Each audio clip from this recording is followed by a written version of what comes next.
Hi all, welcome. कैसे हैं आप लोग? आई होप आप सब लोग सेफ हैं और घर के अंदर हैं। सबसे पहले मेरे पहले वीडियो को इतना लाइक करने के लिए, इतने अच्छे अच्छे कमेंट्स देने के लिए, इतना प्यार देने के लिए thank you thank you thank you thank you so much. इसी के साथ साथ शुरुआत करते हैं दूसरे वीडियो की। आज की कहानी है दो जिगरी दोस्तों की, अजय और विजय। वैसे तो 8-9 साल के बच्चे, पर पूरे गांव में उधम मचाते हैं। गर्मियों की छुट्टियां थी, इसलिए खेत में खेल रहे थे, बॉल से खेल रहे थे।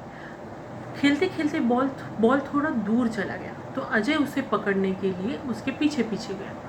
बॉल ढलान थी तो बॉल थोड़ा और दूर चला गया, तो अजय उसके पीछे पीछे गया और उसका ध्यान नहीं था रास्ते पे, तो पीछे जाते जाते जाते कुएं में गिर गया। अब कुआं था बड़ा गहरा, पर नसीब से उसके अंदर पानी नहीं था, क्योंकि गर्मी की वजह से कुआं पूरा सूख गया था, पर था बड़ा गहरा। और गिरने के बाद अजय भी घबरा गया। अब करेगा क्या? सबसे पहले उसने विजय को पुकारा, बहुत ज़ोर से आवाज़ लगाई। विजय भी ढूंढते ढूंढते दौड़ते आया। जब उसने देखा कि गहरे कुएं में अजय गिर चुका है, तो उसे कुछ समझ में नहीं आया। अब उसे निकालना तो पड़ेगा, और आसपास कोई नहीं था। और बड़ी दोपहर में तो खेत में कोई था भी नहीं, आजू बाजू के खेतों में भी कोई नहीं था। तो करेगा क्या? तो विजय ने एक आइडिया निकाला। आजू बाजू के जो पेड़ थे उसके पतली टहनियाँ जो ब्रांचेस बोलते हैं हम, पतली वाली टहनियाँ ली, उसकी एक रस्सी बनाई बड़ी वाली, और वो कुएं के अंदर फेंक दी। और अजय को बोला, उसे पकड़ लो, मैं खींच लेता हूँ। तो अजय ने वैसे ही किया। अब विजय खींच रहा है, बट था तो छोटा बच्चा ना, 8-9 साल का, वो कितना जोर लगाएगा। तो अजय थोड़ा ऊपर आता, फिर नीचे चला जाता, थोड़ा ऊपर आता, फिर नीचे चला जाता। समय तो बहुत जा रहा था, अब करे क्या? किसी को मदद के लिए भी नहीं बुला सकते थे, क्योंकि गांव वापस जाकर बुलाकर वापस लेके आना बहुत देर हो जाती। तो विजय ने एक और आइडिया निकाली। उसने क्या किया, और पतली टहनियाँ ली, उस रस्सी को जोड़ी और बड़े से पेड़ को ऐसे बांध दी, और फिर अजय को बोला, रस्सी को पकड़ते पकड़ते ऊपर की तरफ बढ़। अजय ने वही किया, और वो करते करते विजय ने फिर से जोर लगाया, और जोर लगा के खींच लिया। ऐसे करते करते बहुत देर बाद अजय बाहर भी आ गया। अब बाहर आने के बाद दोनों थक चुके थे, क्योंकि एक तो अजय रस्सी खींच के ऊपर आके, और विजय उसे खींच के इतना ज़ोर लगा। तो वही खेत में बैठ गए, आराम किया, और शाम को बड़ी देर से घर चले गए। तो ऑफकोर्स देर हुई थी, तो घर वाले भी परेशान, घर वाले भी चिंता में, गाँव में इधर उधर ढूंढ रहे थे कि कहाँ गए।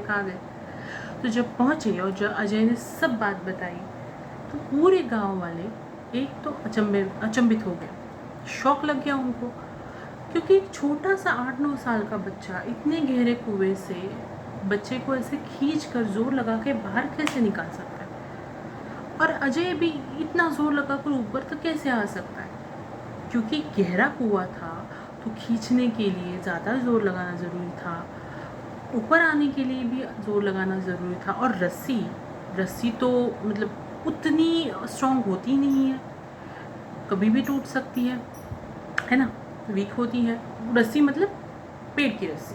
रेगुलर रस्सी भी ज़्यादा ज़ोर लगाने के बाद टूट ही जाती है, तो पेड़ की टहनियों की रस्सी तो उतनी स्ट्रॉन्ग होगी नहीं। तो गांव वाले यही बात कर रहे थे कि अजय और विजय ने ये किया कैसे, ये हो नहीं सकता, छोटे बच्चे ये कर नहीं सकते।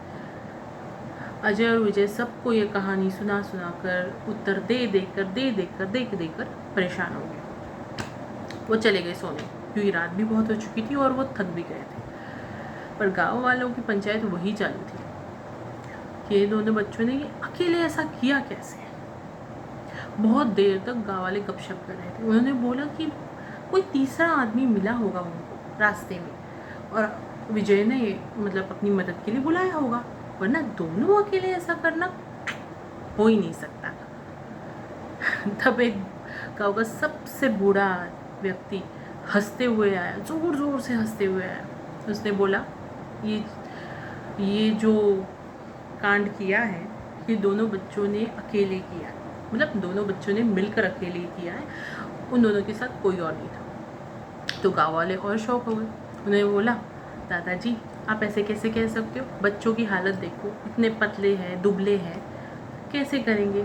वैसे अजय थोड़ा बहुत हेल्दी था और विजय उसके मुकाबले थोड़ा पतला, तो इसकी वजह से गाँव वालों को और शौक लगा था कि विजय ने अजय को खींचा कैसे और अजय ऊपर आया कैसे, क्योंकि दोनों के वजन से टहनियाँ टूटने की ज़्यादा संभावना थी। तो बूढ़ा आदमी फिर हंसने लगा। उसने बोला, ये दोनों इसीलिए कर पाए क्योंकि जब ये दोनों कर रहे थे ना, तो उनके आजू बाजू में आप लोग नहीं थे ये बोलने के लिए कि तुमसे ना हो पाएगा। अब इसमें सोचने की बात ये है दोस्तों कि जब हम खुद पे संदेह करते हैं, जिसको हम सेल्फ डाउट बोलते हैं, ये हमारा नज़रिया होता है या दूसरों का नज़रिया, मतलब दूसरों ने दिया हुआ जजमेंट कि श्रद्धा तुमसे नहीं हो पाएगा। क्या लगता है आपको? हम जब भी खुद पे सेल्फ डाउट करते हैं, हम सोचते हैं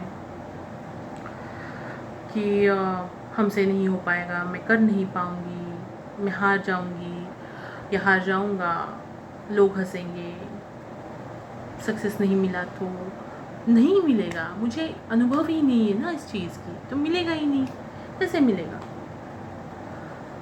तो ये सारी चीज़ें जब हम बोलते हैं तो आती कहाँ से ये चीज़ें? हमारे मन से या दूसरों के नज़रिए से? ये जो परसेप्शन या नज़रिया हम कहते हैं, सेल्फ डाउट में बहुत बार हम दूसरों का नज़रिया उधार ले लेते हैं और उसकी वजह से होता ये है कि हम जो काम करना चाहते हैं या जो पसंद है वो करने से खुद को रोक लेते हैं। ये मेरा मानना है। अब इस कहानी के बाद आप सोच के मुझे बताइए कि आपको क्या लगता है, हमारा जब सेल्फ डाउट होता है वो सच में हमारा नज़रिया होता है या दूसरों का नज़रिया होता है? कमेंट करके बताना ज़रूर। Thank you so much. And अगर आपको पसंद आया तो लाइक, शेयर एंड कमेंट कीजिएगा। And yes, stay safe, stay healthy and please घर पे रहिए और जल्द से जल्द वैक्सीनेशन कर लीजिए। Thank you, bye, take care.